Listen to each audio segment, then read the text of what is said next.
কৃষ্ণ, রাধে রাধে। সকল বৈষ্ণব ভক্তবৃন্দের চরণে কোটি কোটি প্রণাম। বলা হয়েছে সাধু সঙ্গ সর্বশাস্ত্রে কয়, লহ মাত্র সাধু সঙ্গে সর্বসিদ্ধি হয়। অর্থাৎ সমস্ত শাস্ত্রে বলা হয়েছে সাধু সঙ্গ করার কথা।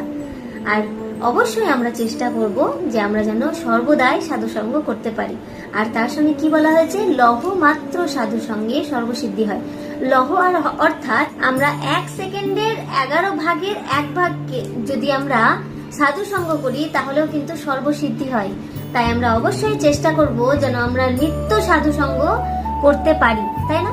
কিন্তু যদি আমাদের কাছে সুযোগ না থাকে সাধু সঙ্গ করার, তাহলে আমরা কি করব? তাহলে আমরা একটা কাজ করতে পারি। আপনাদের কাছে ভগবত গীতা আছে তো, তাই না? তো যাদের কাছে ভগবত গীতা আছে তারা অবশ্যই ভগবত গীতার সঙ্গ করুন। তাহলেও ভগবত গীতা ভগবান অর্জুনকে বলেছেন। অর্জুন হচ্ছেন ভগবানের সব থেকে প্রিয় ভক্ত।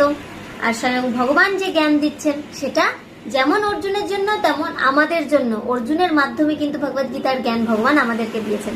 তাই আমরা যদি সাধু সঙ্গ না করতে পারছি বা সুযোগ না হচ্ছে, অসুবিধা নেই, কিন্তু আমরা চেষ্টা করব যে আমাদের কাছে যদি ভগবত গীতা থাকে তাহলে অবশ্যই সেই ভগবত গীতাকে নিত্য অধ্যয়ন করার, তাই না? কারণ ভগবত গীতাটা কিসের মতো দেখতে? শাড়ির মতো না, বাসনের মতো না, কিসের মতো? বইয়ের মতো। তো যেহেতু ভগবত গীতা বইয়ের মতোই দেখতে, তাই সেটা কি করতে হবে? অধ্যয়ন করতে হবে। তাই ভগবত গীতাকে কাপড়ের মধ্যে না ঢেকে রেখে আমরা কি করব? চেষ্টা করব সেটা অধ্যয়ন করার এবং নিত্য ভগবান এবং ভক্তের সঙ্গ করার। রাধে রাধে।